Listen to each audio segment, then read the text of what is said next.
Irreverent, entertaining, cool. You're listening to LA Talk Radio.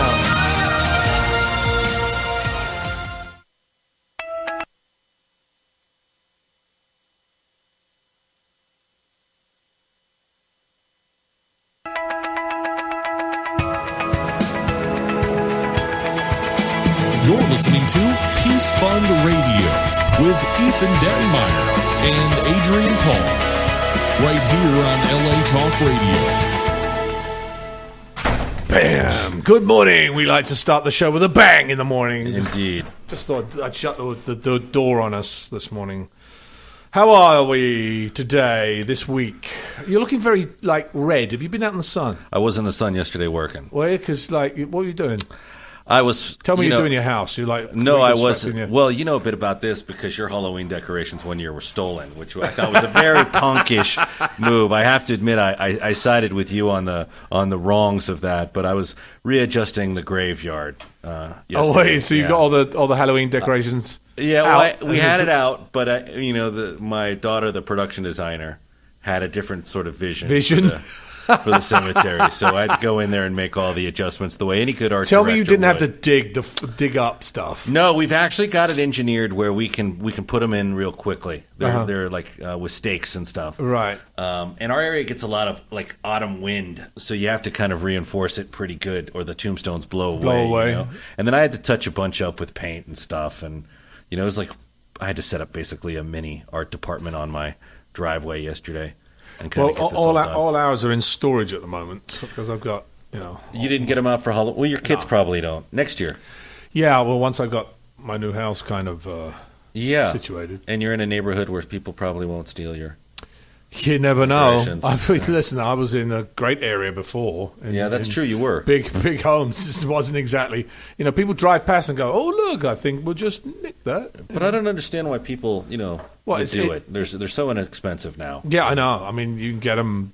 Well, it depends. If you get them the day before Halloween, they ramp the prices up, I think. Are you having a Halloween housewarming party or something? No, not yet, because we haven't even moved in. We're not moving in. So you on sleeping bags and stuff? No, I'm living in our other place. Okay. Well, we're taking the show in a direction probably. We shouldn't be going. Your teeth look very white today. Did you have your teeth cleaned? No. You didn't? It's probably because you're tanned. Maybe that's what it is. Maybe I should be an art director for my daughter more often. It makes you what is it? Glow. Yes. Isn't what they say? Actually, ladies glow, horses sweat, and men perspire. Isn't that what it is? Yes, it's what it is. Anyway, yes. So listen, it's been a busy week for us. We are doing a lot of interesting things at the Peace Fund. We're about to. Been talking to our fundraiser, head of fundraising in Australia. We're looking at possibly funding a couple of other smaller operations. And those will all be up on our new site as well as our site. Well, we've got Teachers Across Borders are going back into Cambodia in another month or two, as well as our young girl Livy, who we're hoping to be able to fund her site apparatus that she needs, as well as a couple of our kids I liked that Haiti. post yesterday, actually, on Facebook. Oh, I didn't see it. Which one was that? Well, you posted a couple about that kid, and I happened to see him. I don't really read Facebook. I'm shameless admittance. I don't really read it, but I did happen to see those and like those posts. It's amazing, I mean, there's what I find is, and I think with anything, I mean, we all need things, but I think we have to be willing to work for them as well. Things can't just be a handout. A lot of times things get as a handout. Money disappears, it gets put into something, and nobody says thank you. So we're kind of very diligent on making sure that, when we're actually donating things, that there is a reciprocal group coming together to try and actually fund something or make something happen. Right. Well, if you want to get involved with bringing Halloween to social services on the 27th, let me know. All right. Or you can come out anyway. I might even come out. We're doing a 27. Carnival. We're filling the food bank, and we're doing a little Halloween carnival. We should talk about that after the show. This week we're going to be talking. Last week we were talking about drugs, alcohol, substance abuse, basically in kids. We're talking about different abuses, and this week we're going to be talking about the sad reality that a majority of people who become addicted to tobacco, drugs, and alcohol, They take their first puff, chew, sip, snort, or inject when they're young, and often very young. Worst of all, it's actually in recent decades it's become more widespread through preteen children. Now we've got a lot to talk about today. I want to start with nicotine addiction. We've actually have a great guest coming on this morning, but we're going to start with nicotine addiction. Everybody knows that tobacco, is not good for you, but kids and teens continue to smoke and chew tobacco as well. So they pick it up every year. 90% of all adult smokers started when they were kids. And one of the major problems with smoking and chewing tobacco has to do with the chemical nicotine, which once you get addicted within the first days of using it, it can be addictive, just as addictive as cocaine or heroin or any other drug. And it affects your mood as well as your heart, your lungs, your stomach, and nervous system. And the other thing is, what a lot of people don't understand is that it also affects your skin. You have grayer type skin, you get bags under your eyes, you get a lot of things when you smoke a lot. Now, here are some of the facts regarding this, because obviously these are some of the things we need to bring to you. 8th grade, 15.5% of kids have smoked cigarettes. Wow. Almost 7% of high school seniors smoke cigarettes every day. Only 20% of high school seniors think smoking occasionally is dangerous. And only 18% of 12th graders reported that they have smoked a hookah in the past year. Now, what's a hookah? It's spelled H-O-O-K-A-H for those of you that are laughing at the moment. It's quite popular. It's quite popular, yeah. Hookah pipes, where you actually put the tobacco in the top and you smoke it through a large water. Usually it's made out of glass. It's like the character in Alice in Wonderland, the caterpillar. Yeah, there you go. So you smoke that big thing. I used to have a hookah. And it's I actually got it from and he's laughing now going, I used to have a hookah. I knew that was going to come up this morning. I'm not laughing at that. I'm laughing at other stories I know. Anyway, never mind. There's so many things that come to mind when you mention hookahs. Hookah. That's actually that's the doesn't matter. I'm going to go off on a tangent. No, you're good. Anyway, almost 20% of high school seniors have smoked a cigar. Every day in the US, almost 3,900 children under the age of 18 try their first cigarette, and approximately 1.5 million packs of cigarettes are purchased for minors annually. After the first cigarette, 950 of the 3,900 kids who try smoking will become daily smokers. And of those 950 daily new smokers, half will end up dying from that habit. Now, I know that there's been a great, movement towards cigarette smoke, secondhand smoke, etc. over the years. I actually went to one of the hubs of cigarette smoking a few years back when I was shooting Eyeborgs, which was in Salem, North Carolina. You're actually quite good in that movie, I should say. I think I told you I saw that recently. Oh, did you? I didn't. Yeah. Thank you for that. My agent says don't put it on the thing because the title's really weird and it's kind of. And I'm like, okay, whatever. Don't put it on the. Yeah, and in my reel. Anyway, I actually thought it was. I thought it was a pretty good performance. Never mind. Thank you.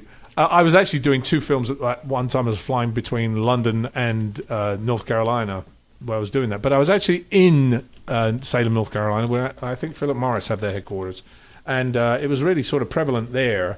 That a lot of smoking has gone to Asia and a lot of places there where they're actually producing a lot of the cigarettes now for those countries rather than keeping it within the US. But the issue is still here. Smoking is the leading cause of preventable deaths in the United States. It can cause a stroke, a range of cancers, acute myeloid leukemia, cardiovascular disease, chronic lung disease, adverse pregnancy outcomes, and, of course, addiction. And one of the things that really annoyed me many years ago was my sister-in-law smoking while she was pregnant with her two kids. And they're out of England. Personally, it was. Anyway, it's tough to see when you know what the dangers are and somebody automatically still does it and doesn't care. Mm-hmm. And that, I think, it's not a smart thing to do. Now, what's the attraction for kids? Why do you think it is that kids get drawn to smoking and chewing tobacco? It's a number of reasons, I think. Cool. They want to act older, lose weight, win cool merchandise, seem tough, feel independent. But, all those things are really something I think, as the parents have to sort of have a discussion with. But it's because exposure to pro-tobacco marketing and media is more than doubles the chances of children and adolescents starting to use tobacco. And one study found that teens exposed to the greatest amount of smoking in movies were 2.6 times more likely to start smoking themselves compared with teens who watched the least amount of smoking in movies. It's true, actually. I don't know if you've noticed that these days, movies and TV programs especially, in TV you don't see it anymore, but in movies you do see people smoking. And it looks cool. And, I think that was one of the reasons it became fashionable many, many years ago in the 40s, 50s, 60s, because the movie stars used to smoke it. So you used to watch, people, having a cigarette, and they think they look cool because it was not because they liked it, it's because it was an image thing for them. Yeah. But well, everyone smoked in those days, it seemed like. Yeah, it did, wasn't it really? I remember being in Paris when I was shooting Highlander, and I'd walk into a small restaurant, and literally you'd have to sit rubbing elbows with the next person next to you. They'd have to pull the table out so you could get in and sit on the bench-like area and sit down. Great little restaurant. But the person next to me literally had their cigarette, I'd say about 8 inches from my face. And I'm like, I'm sorry, I can't sit here. I can't do that. I'm out of here. And I actually banned smoking. You rude Americans. You Americans. What are you doing? You're actually, not even American, but you are a citizen, right? Yeah, I am a citizen, okay, yeah. But it's funny, they probably immediately jumped the gun and these Westerners. These Westerners, what are you doing? You are, get up. I spit in your face. Anyway. I like my cigarette smoke in your face. That was actually kind of Spanish in a sense, but anyway. But even in Europe, I was interested. France had a very big smoking culture. And I think doesn't now? Not as much anymore, no. And it's over the years. It started from America, and obviously over the years, here. It started a little bit, and then it grew and grew and grew and grew, and now you can't smoke in any business or, a lot of clubs and restaurants and bars, etc., ban it, and you have to smoke outside. It's because even secondhand smoke is dangerous, and I've never really even thought about that. Tobacco smoke contains, I didn't even realize this. Do you know how many chemicals are in tobacco smoke? 7,000 chemicals. Oh. That includes hundreds that are toxic and about 70 that cause cancer. 2/3 of the smoke from a cigarette is not inhaled by the smoker, but it enters the air around the smoker. That means at least twice the amount of nicotine and tar as the smoke inhaled by the smoker, and 5 times the amount of carbon monoxide, which is a deadly gas that robs the blood of oxygen, enter your space. So when I was sitting there with that person with their little cigarette in my face, they were jamming 7,000 chemicals. I've got to tell you a funny story. When I was actually doing Highlander in France, as I said, the French smoked everywhere. It was very cold usually when we were there, because we were there from usually around January to March time, which was when it was cold. So we would have our restaurant for lunch was a truck where they put tables on the inside. It was enclosed, nice looking, where they would serve lunch. And all the people, would want to smoke. And I'd say, I'm sorry, but, you're inside an area. And on set, it was banned to smoke. You could not smoke on set. You could not smoke in the lunch hall. And the guys would laugh. The one guys that would smoke, they'd have an unlit cigarette in their mouth and the lighter in their hand, waiting for me to leave the lunch truck. But I'm like, I'm sorry, but I'm there every day for months and months at a time. I'm not going to be subjected to that. It's my life I'm talking about here. I'm not, It makes perfect sense, actually. So anyway, and I know you can't do it now anywhere virtually, and even in France and England was a big smoking culture. Italy, a lot of places now, there's so much less smoking, which is good. The tobacco industry is a very large cause of promoting this. Remember the Marlboro ads that were everywhere? I think the Marlboro guy even died of cancer, didn't he? Yeah, I think the cowboy that they used. Yeah, I think he did, actually. I think he did. I don't know if it's smoking-related cancer, and I don't even know if that's true, but that's what I had heard. Do you know, according to the 2014 Surgeon General's report, there have been more than 20 million smoking-related deaths in the United States since 1964. 2.5 million of those deaths were among non-smokers who died from exposure to second-hand smoke. And during the same time, 100,000 babies have died due to parental smoking, including smoking during pregnancy. So going back to my earlier comment, it's criminal in a sense when I actually think, to a degree, we have so many laws and regulations about things. If a woman is pregnant, it should be a criminal offence to actually smoke, purely and simply because you're endangering another person's life by doing so. The facts basically do it themselves. I'm curious to see what people might think about that. You can tweet that. Be kind of interested to see what you guys are thinking. Do we have John on at the moment? No, we do. I do. Good morning, gentlemen. Good morning. Did you ever smoke? I never smoked. I did at one point. I smoked. When I was little, I would go and stay with my grandparents who both smoked. And when I would get home, I would smell like smoke, and that always bothered me. And it may look glamorous sometimes in some of those old 40s movies, but the reality is there's you watch someone smoking and there's a lot of coughing and choking, and my grandfather died from lung cancer when I was 15, and that just always left a really big mark on me. So cigarettes were something that I never had any use for, never started, and am glad for it for sure. Do you know, I'm gonna now admit something on radio for the first time ever. So this is something people did not know. When I was 10 years old, I stole a pack of cigarettes, stuck it underneath my mattress, and smoked out the window. 10. I was 10. It was a small pack. They used to have these small packs of 10 cigarettes. None of that surprises me. I mean, it was. I mean, and I'd smoke. My mother's like, "You've been smoking. What are you doing?" She found the pack and obviously lost her marbles. You can't do that with kids. You can't allow that because it was cool. I saw it on TV. I saw it on the films. I saw all those things because it wasn't at that time. It wasn't so regulated. So I think it's important to have. And obviously now we have the whole e-cigarettes. What are e-cigarettes? Electronic cigarettes. These, they people tried to have them quit smoking. You ever tried any of those, guys? Have you guys tried any of these e-cigarettes? You see them all the time. You see people walking around with them constantly. Most people think that they are safer than regular cigarettes. One electronic cigarette, however, can have as much nicotine as a whole pack of cigarettes. In addition, the Food and Drug Administration has found cancer-causing chemicals in electronic cigarettes. These are advertised as a way to help smokers quit. As known in e-cigarettes or e-cigs, they're sold in different colours, shapes, sizes, flavours such as vanilla, chocolate, peach schnapps.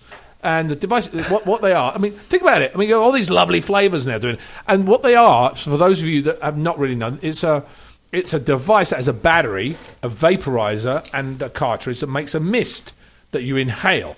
And it's known as vaping. Have you been vaping? And I watch, even my brother-in-law uses one of them. I'm not, it's his thing. But anyway, e-cigs usage has doubled among middle and high school students. And a survey by the Centers of Disease Control and Prevention found that about 1 in 10 high school students admitted using e-cigarettes. Now, they're not regulated. They're not approved by the FDA and do not have to follow the same rules as any other nicotine products. That means that the amount of nicotine and other harmful ingredients in each cartridge is not the same. In addition, it's easy for kids to buy e-cigarettes. Apparently, right now, 44 states have prohibited the sale of e-cigarettes to minors, but they're easy to get online and in mall booths. So you're not really supposed to buy them, but that's like anything. Like a kid standing outside of a liquor store going, "Can you go in and buy me, just a drink? I'll give you the money for it now." And yeah, I'm like, how many times have you seen that? I mean, I've had. Did you guys remember the story from late last year about e-cigarettes being used by people to hack computers? No, what was that one? There were certain e-cigarette companies from overseas who would sell them extremely cheaply. So people are like, "Oh, I'll buy this one, it's really cheap."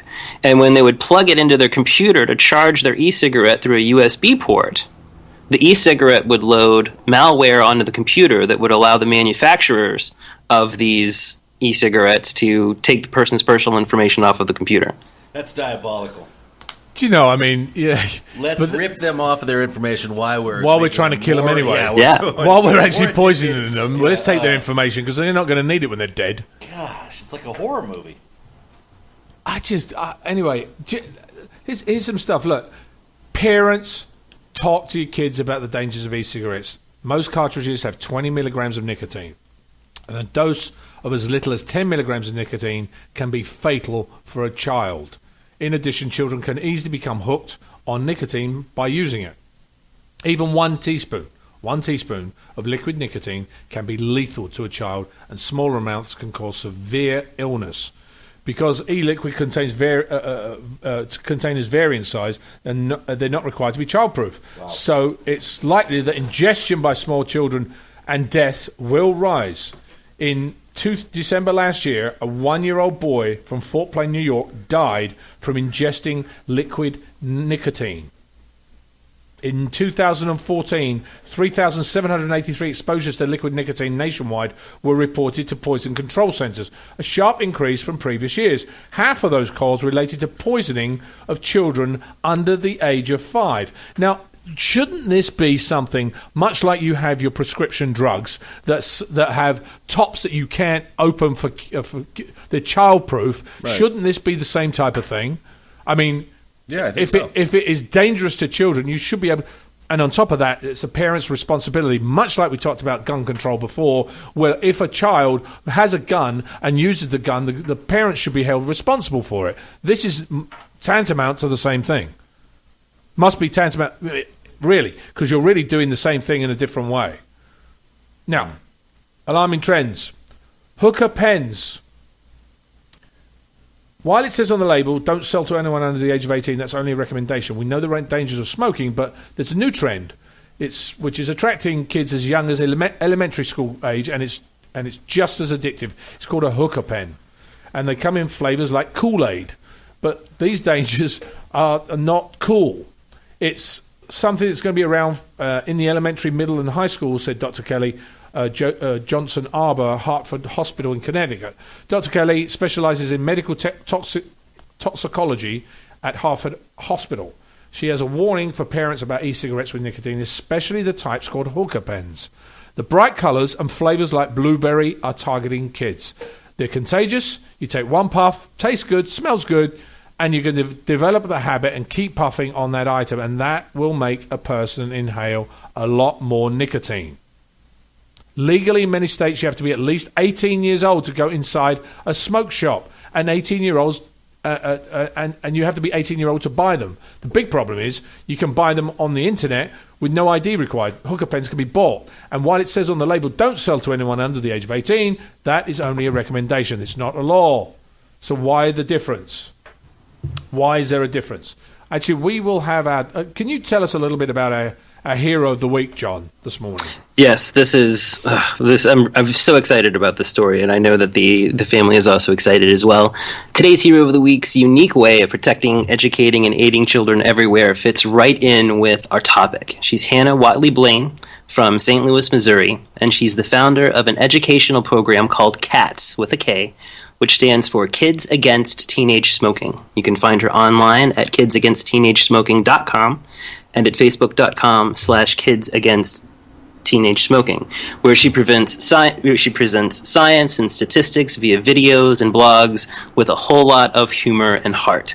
Hannah is joining us today from her school, along with her mom, Nancy, who is the leadership and team development consultant for Minding Moments at mindingmoments.com, to tell us what she does and how she does it. I spoke to Hannah and her mom and her dad, Jim, last night. Incredible family with an incredible story about the work that they're doing to educate kids about the dangers of cigarette smoke, and also some of the reaction they're getting from the tobacco industry, which is very interesting in itself. Yeah, I think we'll try and get him on the phone. Can we get him on there, Ethan? I am dialing. We're now. dialing as it's we speak. Her but school, you know. Yes, I know it is. Yes, we're dialing into the school, who will patch us through to Hannah and Nancy. Okay, here we go.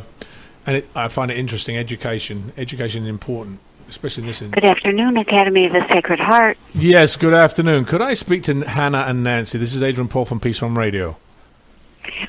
Just one moment, please. Thank you very much. You're welcome. So I've got to figure out where they are. And also, too, thanks to Hannah and Nancy for doing a great job on their Facebook page the last couple of days of promoting that she was going to be on our show with us. Oh, awesome. Awesome. So maybe we have some other listeners. Hello. Yes. Did I hear something? Did I hear a voice? Hello. Hello. Is this Hannah and Nancy? Yes, it is. Yes, it is. Hello. Hello. Good morning. How are you? Good. How are you? Pretty Doing good. great. Pretty good. You might want to speak a little bit closer into the mic because you're a little bit far from us. But whereabouts are you guys this morning? We're in St. Louis, Missouri today. Can you hear us better now? Yes, that's a little bit better. Thank you. So, St. Louis, Great. Missouri. How is it there? Is it cold or is it warm? It's nice and warm. Ah, good. So I take it that was Hannah that said that to me, right? Yep. Yes, it was. How old are you, Hannah? I'm 9 years old. Okay. I just turned 10 last month, and I'm in 4th grade. In 4th grade. Now let me say something first. Is it Hannah or Hannah? Hannah. Hannah. Okay, that's just my accent. That's what happens, you know. So how did you first become aware of smoking, and how old were you? Hello? Oh, I'm still here. Sorry. Yeah. I think my first memories of smoking are from the stories I heard about my grandma who used to smoke. So She you, started smoking when she was 11 because in those days, smoking was seen as glamorous. Unfortunately, all I have are family stories because she died of lung cancer before I was even born. right. So when you started doing research, what were some of the things you discovered that shocked you? I started my foundation, K.A.T.S, Kids Against Teenage Smoking, 2 years ago, and have facts and videos about smoking and tobacco use. But it was really last year that I knew I wanted to make a bigger impact. We had technology day at school, and one of my classmates said, "Hey, Hannah, want to see me smoke?" I didn't understand what she meant until she showed me an app on her iPad that pretends you're actually smoking a cigarette. Then you blow into the microphone, the cigarette burns, and then you tap the iPad to make the ash fall. I couldn't believe she thought smoking was cool, and she treated it like a game. And I really couldn't believe she didn't know how dangerous smoking was. That day, after school, I asked my mom if I could write a book, so every kid knows that smoking is definitely not cool. So is your mom there with you? Yes, she is. All right. So Nancy, can you hear me? Yes. Hi, Adrian. How are you? Hi there. So what did you think when she said I want to write a book and I want to get involved in this? Sure. It was really interesting. I thought I knew stuff about smoking because of some of the research that we've done just as a family. But when you have a third grader coming to you and saying, "Hey, Mom, did you know there was a free app you could download that teaches you how to smoke?" I mean, I was floored. I was absolutely stunned. Hold on a second. So- There's a free app that teaches you how to smoke. Yes, absolutely. And there are actually a number of free apps that teach. They're downloadable onto kids' iPads. They're free. A lot of parents don't know that the kids are downloading these free apps because, of course, they're free. They don't cost any money. And I can promise you there are about 50 apps that you have to pay for that teach you how to stop smoking. But all the ones to pretend you do smoke are free. Yeah, I wonder who puts those out. Anyway, Hannah, what's in your book? Tell us what's in your book called Cats Don't Smoke. Well, what's in my book is that there are two siblings. There's Tony, who smokes, and there's his younger sister, Lucy. And so Lucy sees Tony smoking, and she's like, "Well, Tony's so popular. What if I smoke and I became popular?" But then our mascot, Cool K.A.T, comes in and tells her all the dangers of smoking and what it can do to you. And so then Tony asks Lucy, "Can you help me quit smoking? Because I want to be a cool cat just like you." That sounds cool. So let's just talk about, obviously we know the dangers of smoking. We want to stop smoking, but obviously there are ads by tobacco companies that are targeted to children. What sort of tactics do they sort of employ? Well, there are three. There's people, packaging, and technology. First, you see celebrities smoking on TV and ads or in movies. But most of them are just smoking because they're paid lots of money. But really, most of them wouldn't even smoke at all. Right. Now, second, the packaging. It's no accident that tobacco have colored packaging to look like candy. And now they're even flavoring nicotine and fruit and dessert flavors. So they spend $1 million an hour on marketing and packaging alone. That equals more than $9 billion a year. Well, hold on a second. Hold on. So you're saying that they spend $1 million an hour to market cigarettes, the sales of cigarettes. Is that correct? Yes, it is. That's. I mean, imagine what we could do with $1 billion and save people's lives at the same time. I think it's rather. All right. So let me just ask you another question. You've also partnered with D.A.R.E. For those of people that don't know what D.A.R.E is, it's the Drug Abuse Resistance Education. And so how did that partnership come to fruition? Well, actually, my mom helped me partner with D.A.R.E, so I'm going to let my mom answer that one. Okay. So basically, I just contacted our local D.A.R.E officer and asked him if he would be interested in Hannah come and share her book at his presentation. And the response was really warm. He was so excited, in fact, he not only had her read her book, but he shared her website and her video blogs. And then he was impressed that someone so young could really take such an active interest in this and want to make a difference, that he went to the National D.A.R.E Convention and shared Hannah's information with all of the National D.A.R.E directors there. So by the end of this year, Hannah will have spoken to more than 2,000 kids all about being cool cats and taking the Cool Cat Pledge. And really our hope is that the more they hear her message, the more opportunity she'll have to share with kids everywhere.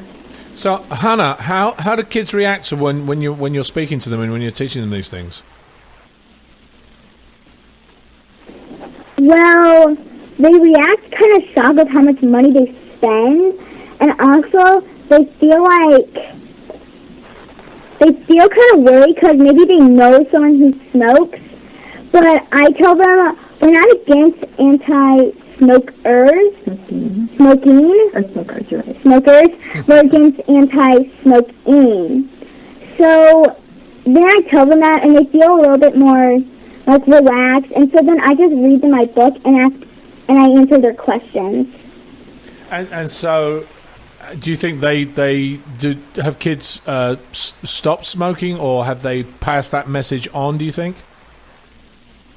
Well, I have the Cool Cat Pledge, and so when I read it to them, a lot of them seem to pass it on, because I have someone in my family that I told the Cool Cat Pledge to them, and so then she has passed it on, and so I feel like that not only that she does it, but everyone else does it.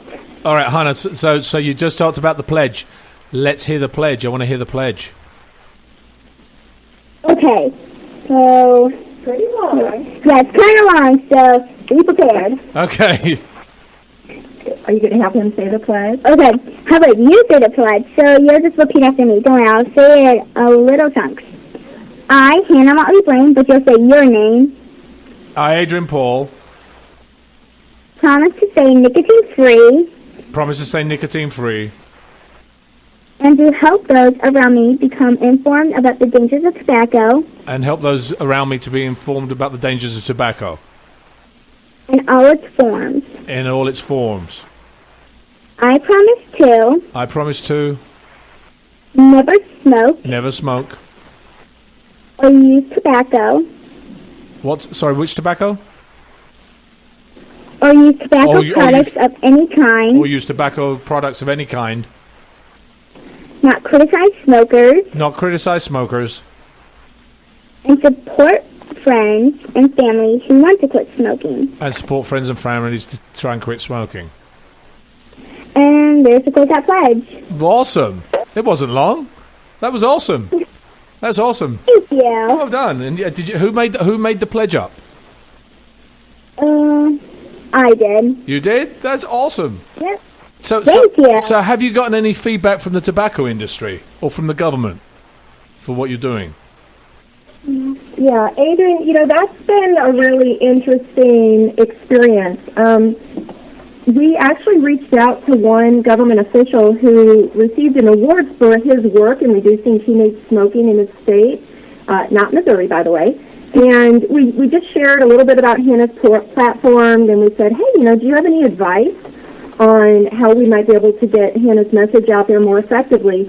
And his response was a threatening email stating that e-cigarettes are life-saving to teens, and that falsely claiming tobacco and nicotine products causes addiction, heart disease, or other illnesses was paramount to basically public health malpractice. And then he threatened litigation because of our propaganda that we were sharing, which I can't tell you how shocking that was to us. I think it was a real eye-opener on just how deeply the tobacco industry has infiltrated the lobbying and our government to make sure that e-cigarettes remain unregulated. And that's a huge debate right now because, of course, the real advantage of this to the tobacco industry is they can continue to target kids with these cigarettes without any of the laws and restrictions that are currently in place with traditional cigarettes. That's all very carefully regulated, but e-cigarettes, which many people don't know, that nicotine in e-cigarettes is actually produced by the tobacco industry. Yeah, I figured they probably would be. And obviously the reaction you get is usually when you have a reaction like that, it's really because, I was watching a TV series last night called Empire, and the FBI raided the main Empire building, and he said the reason they've done it is because they have nothing. They're trying to push. It's the same thing. They can't stop you from doing it, and they're afraid. So they're going to give you threats and litigation. But actually, they have no basis to stand on, because if you can prove the facts, then all they're going to do is throw litigation people at you. And I'm sure you're going to find people that will do things for pro bono to stop this ridiculousness.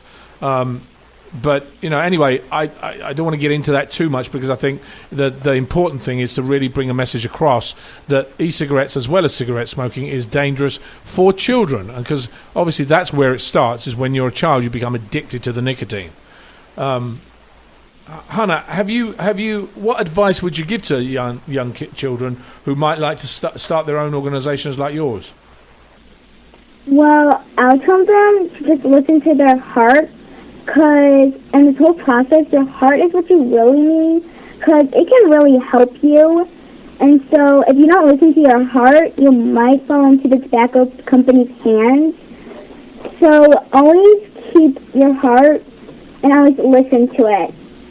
So then when you grow up, you'll find people who believe in your cause and will support you into going against smoking, but it will pass on, and then other people will just come back and share it more on. And then I just hope that one day it'll be a smoke-free future generation. Nancy, I think that's a great piece of advice, Hannah. Nancy, can I ask you one other question about Cool K.A.T.S Don't Smoke? I know that you distribute it to young children, basically, to kids that can't afford the book, and you have a program for that. How do you redistribute the book? And tell us a little bit about that. Absolutely. So we wanted to find a way to reach kids everywhere, and the D.A.R.E program is wonderful, but we really wanted to try to find kids that were in impoverished areas where they don't have the community funding for D.A.R.E programs. So we take all of the proceeds from every book that's sold and basically donate free copies of Cool K.A.T.S Don't Smoke into those impoverished areas. Kids in those poor areas are very heavily targeted by tobacco companies, and they're 8 times more likely to start smoking. So this way we can help educate as many kids as possible, even if they're not in the D.A.R.E program. Right. Well, I just want to congratulate you both for doing it. Have you, Nancy? Have you ever smoked? No, I actually never have, but I grew up in a smoking household, and I can tell you the addiction is real. Even to this day, when someone lights up a fresh cigarette, like that scent just brings me right back to my childhood. So I want to just reiterate something Hannah said earlier that's at the heart of her message, which is we are anti-tobacco use, we're anti-smoking, but we really don't criticize smokers. We feel like they're attacked enough. We're trying to just reach those kids before they're ever tempted to start smoking. Well, thank you for bringing this to us this morning, and for all the work you do, and please continue to do it. Thank you for bringing your time, and Hannah, congratulations on being Peace Fund Hero of the Week. Thank you. Thank you. I hope you have a great day. You too. Thanks so much, Adrian. Bye-bye. Bye-bye. 10 years old. Wonderful. 10 years old, and has been doing it for a couple of years now. So she was even younger than that when she started. It's funny how something grabs somebody and makes them want to go forward and do something about it. And at such a young age as well. I mean, obviously, Nancy said she grew up in a household of smokers. I didn't, but I'm affected by the adverts and the people around me. So I think it's very important to actually be able to understand that marketing and advertising, as they said, $1 million an hour are spent. That's $24 million a day are spent on marketing cigarettes, including e-cigarettes, which, I'd heard this actually. I'd heard this elsewhere, which nobody really wants to bring to the attention, that they are as dangerous, if not more dangerous, than smoking a pack of cigarettes yourself. So I think that's kind of disturbing, I would say. John, do you have any other updates for us at the moment? I do. As always, you can go to thepeacefund.org, our official website, and take a look at all of the different things that we have going on, including our current fundraiser that Adrian had mentioned earlier in the show for Livy Scheinman, who is the daughter of John and Allison Scheinman, who have twin girls, Haley and Livy. Livy has cerebral palsy and epilepsy. She's suffered hundreds of seizures a day since she was born. She's had portions of her brain removed, one half of her brain disconnected, as extreme measures to try and cut down on some of the seizures with little result. And we are working to help the Scheinman family afford a special eye tracking program that will allow her to look at images and shapes on a screen and communicate with her family and kind of develop her own voice for the first time in her life. This is a very special family who has been on our show a couple of times. Haley, and again, remember, she's 10 years old. Haley constantly goes to research facilities and presents information that she's learned from other research facilities to some of the top researchers and scientists who are working to try to solve the epilepsy riddle. And I honestly believe that one of these days she's going to tell somebody something that's going to fill in a gap that they hadn't thought of yet, and they're going to learn more about epilepsy because of her efforts. I really do believe that. You can go to, again, thepeacefund.org and click on the link for our supporter wall for Livy. And also, if you go to helping-hands.thepeacefund.org, you can read the first updated blog entry from her father, John Scheinman. And another thing too that I just love about this family. When I reached out to the Scheinmans about doing this helping hand for Livy, I said, Mr. Scheinman, I wanted to talk to you. Adrian has this new program called Helping Hands. And he's like, oh, that sounds great. I'll talk to my daughter and get a list of kids that you guys can help. We're like, no. We want to try to help you guys for once, because of all of the money and funds and awareness that they raise for epilepsy causes, they take none of it for themselves. This is a family that is totally selfless. They do so much for everyone else. They do nothing for themselves. And the Peace Fund wanted to step in and try to do something special for a little girl who has inspired her sister and her family to be right there on the cutting edge of trying to get epilepsy research moving forward. So please go and check that out. Well, John, thank you for that. I think we're going to be making a donation to Livy's parents very shortly, just so that you're aware of that. But anyway, we are talking about... Did you ever smoke, Ethan? Did you never smoked? No. Somebody, even as a child, never smoked. Anybody in your family did? No, I didn't. No, none of us were smokers. Interesting. Because I think it does...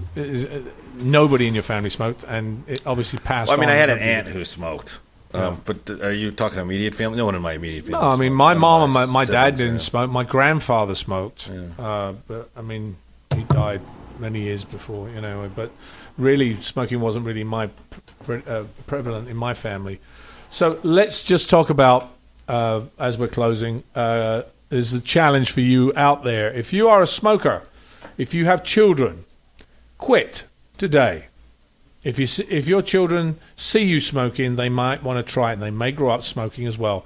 There are cigarettes at home. Children are more likely to experiment with smoking. The first step of becoming addicted. Remove your children from places where smoking is allowed, even if no one is smoking while you are there. Chemicals from smoke can be found on surfaces in rooms days after the smoking occurs. Make your home smoke-free. Until you can quit, don't smoke inside your home, and don't smoke anywhere near your children. Even if you are outside, don't put out any ashtrays. Remember, air flows through a house, so smoking can, even in one room, allow smoke to go everywhere. Your car.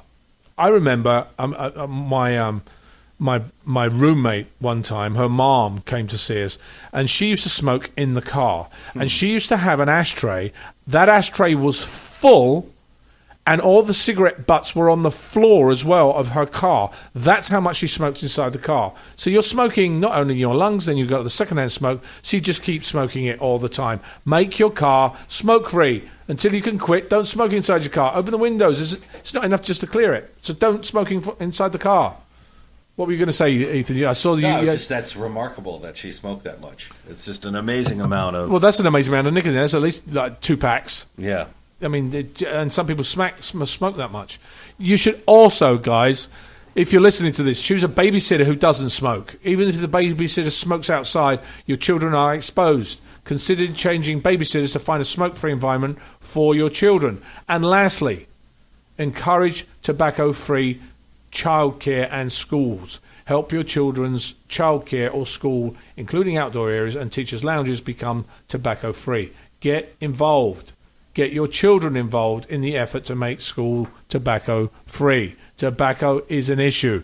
It has been an issue. That's why there are so many laws today that prevent people from smoking around others in clubs, bars, restaurants, offices, in so many different places now because of the dangers of tobacco. So tobacco and e-cigarettes, which we talked about this morning, are as dangerous. So try and keep those smoke-free from the environments that you are in. So that was kind of I want to just give one shout-out this morning to an organisation that is actually making a difference. Campaign for Tobacco-Free Kids, www.tobaccofreekids.org. They're a leading force in the fight to reduce tobacco use and its deadly toll in the United States and around the world. Their vision? A future free of death and disease caused by tobacco. So you can check them out again at www.tobaccofreekids.org. I think we're basically, again, running out of time. I can't believe it's just... We got like 1 minute left, is that it? Yeah, 1 minute. Wow. I could say lots in 1 minute. You can, so go take it away. Take it away. John? I wanted to say once again, everybody who listened to our show today, go check out kidsagainstteenagesmoking.com to get some more information about Hannah's book, and also some incredible statistics and videos that Hannah has put together about ways to educate kids about the dangers of starting smoking. It's a really great website, very interactive, and she has just put a ton of work and heart and humor and charm into these little videos that she's made. Please check those out. Follow Adrian at AdrianPaul1 on Twitter. Follow Ethan at Combat Radio, and it's not too late to go to GoFundMe.com/CombatHalloween to contribute to Ethan's upcoming Halloween event for children and social services. Thank you. John, thank you for that. Thank you for bringing us this. And obviously, every week it's a pleasure to bring the people that you bring to us. Again, we couldn't do this without you. We couldn't. It's my honor, as always. It's the best job in the world to get to talk to these kids and their families and bring their stories here to the show. And of course, Ethan, thank you for coming today. I've got to also thank all the people behind the scenes. We have a lot of people that deal with this, especially Bev Shahara, who brings us this show every single week. She gets a lot of this information. And, you know, as we do on the Peace Fund has no paid employees whatsoever. We have costs, but no paid employees. So if you want to actually help us bring a lot of these messages to people, go to thepeacefund.org and make a donation, because we do live on donations, and that's how we operate. In closing, I want to give a closing quote by James Baldwin. Children have never been very good at listening to their elders, but they have never failed to imitate them. This is Adrian Paul and Ethan Dettenmaier. We will see you again.